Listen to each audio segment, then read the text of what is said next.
Hello everyone, how are we doing? I've got an RU game here from the stream the other day, and I essentially just grabbed a few pokes, put them together. I have some NU stuff in there alongside the RU stuff, but I really wanted to use my Aggron again, the one that with the Kustap and the Metal Burst and stuff, so that's what I did. And the team that I'm facing looks like lots of Eviolite pokes, or things which are unevolved forms, as it were. Like, the only thing that's viably Eviolite there, I think, is Croconaw. Maybe Fracture could pull that off, but Diglett, no way. I'm not quite sure what's going on there. Just, I guess, a lower tier Dugtrio, as it were. But to get straight into the game, he leads off with Swallow, and I do not want to take the U-turn because I want my Sturdy to be kept intact. Looking at his team, the only thing that could potentially set up rocks or even any hazards to ruin my Sturdy would be Diglett, and I do not think it's going to be carrying them. So I go into Weezing to take the obvious U-turn, and now he goes into Mr. Mime, and Mr. Mime, obviously, Psychic type, is going to be specially based, and Weezing is not adverse to taking those hits, which is why I decided to throw a Slowking on this team,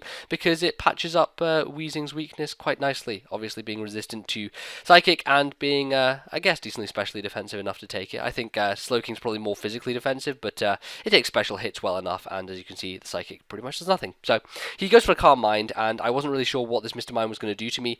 He may have gone for the Energy Ball. I know they carry that. So what I decided to do was go for the Scald, maybe get a burn, which I end up getting, and just kind of scouting what he's going to do. I really didn't mind taking an Energy Ball because I have Regenerator, so I could switch out and get my health back later. Also have Slack off, so that was a potential. But he has the Calm Mind, so he went for one, gets off a +1 Shadow Ball, which actually I survive with just over half, and I have Dragon Tail, so I can phase him out. And Slowking is looking alright at this point. Bring in Fracture, which actually works out nicely, though I am going to be susceptible to a Stab Outrage. I do have a nice switch in with Weezing, and it kind of adds to the benefit, really, because I'm going to get Regenerator when I switch back in. So, perfect, go to Weezing, take the hit. Not sure how much damage this is going to do, but I should be able to take it nicely, and as you can see, I do take it very, very well. So, at this point, I'm thinking I should be able to Will-O-Wisp him on this turn, and then subsequently, he shouldn't be able to do enough damage with an Outrage after the burn, and after my leftovers have got me up a little bit more to where he can kill me, and I should be able to live it. So that's what I'm thinking here. He's still locked into Outrage, so he has to go for the third one, and I'm just going to take this opportunity, seeing as he is at such high HP and I am at such low HP, to even the balance, as it were, go for the Pain Split, and we're all back fair and square as it is. 146 HP, and after lefties, I think I get back into the green, not quite into the green, but top orange, as it were.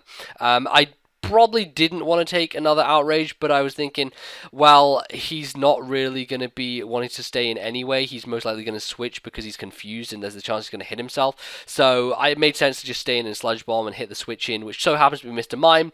After the Sludge Bomb damage and the burn, it is going to die, so that thing's out of the way. And I no longer have to play around it with Slowking anymore, so that's nice. It goes into the Swallow, and I don't want to burn it, obviously, because he has Guts, and he does Protect there, obviously showing that he is carrying the Toxic Orb, I believe, so he's going to get his Guts boost anyway, and I mean, not a big deal. I think I can live a Facade, which is why I'm going to stay in and decide to try and do as much damage as I can with a Sludge Bomb. Didn't feel safe switching to anything on this team. Nothing really wants to take a hit from Swallow, so it just made more sense to let Weezing stay in, rack up a bit of toxic damage while he has to kind of kill me, as it were, and just do as much as I can. Get a little crit there, he does, so there you go.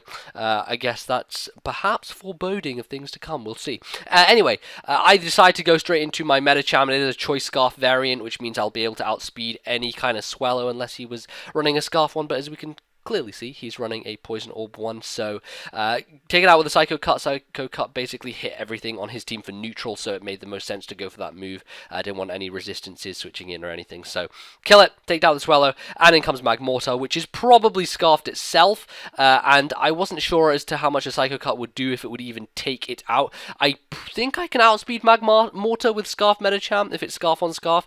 Well, even if it's Medicham versus Magmortar, I should be able to outspeed, but I thought that I wouldn't be able to live a hit and I wouldn't be able to kill him, so I went to Slowking just to be safe, and safe I was because I managed to take the Fire Blast with ease, go for the Scald on the switch as he goes into the Fracture, and this kind of lends it a nice opportunity for me to just let him die to his own burn, because I do have Slack off, and I'm able to take a burned Outrage, get my health all the way back up to full, and leave him to die to said burn. So there you have it.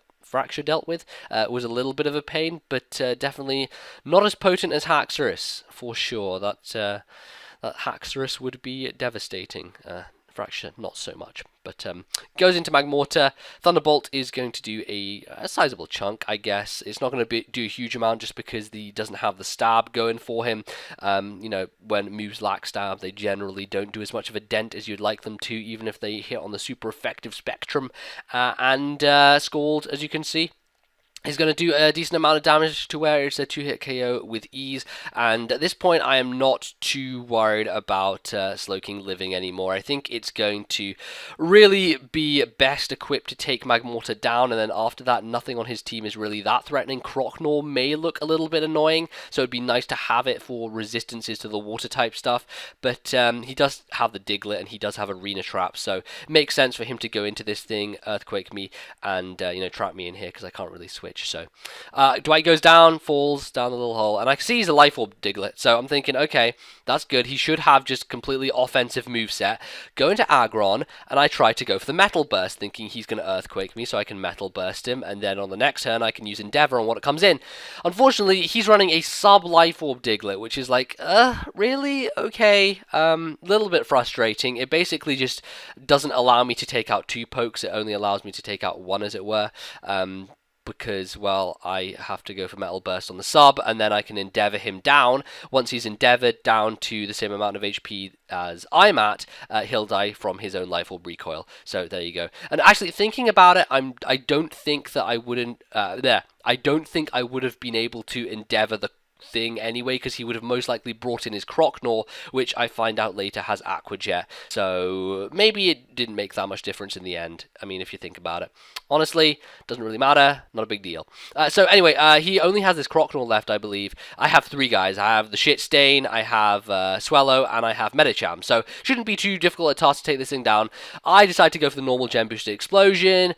Apart from, he crits me. So that's fantastic. He's running a Life Orb Croconaw, and he crit me with the Aqua Tail. So biddy baddie. That was not make sense. That was terrible, indeed. But I go into Swellow, hoping to take him out with a Brave Bird.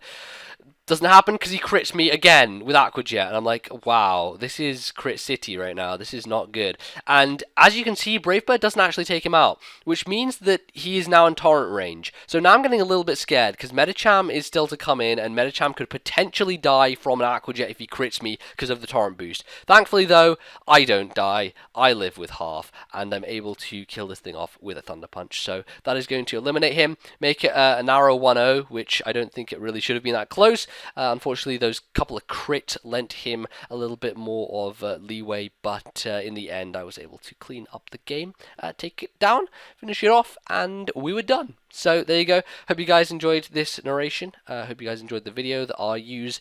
A lot of fun. And hopefully I'll get some more stuff, lower tier stuff recorded, because I haven't done much of it in a while. So as always, leave a like if you did enjoy. That helps me out immensely. Comments, feedback, as always, in the comments below. And yeah, check out the previous video if you so wish to. Shuckle, Rex, and Face. It's cool. I'll see you guys next time. Goodbye.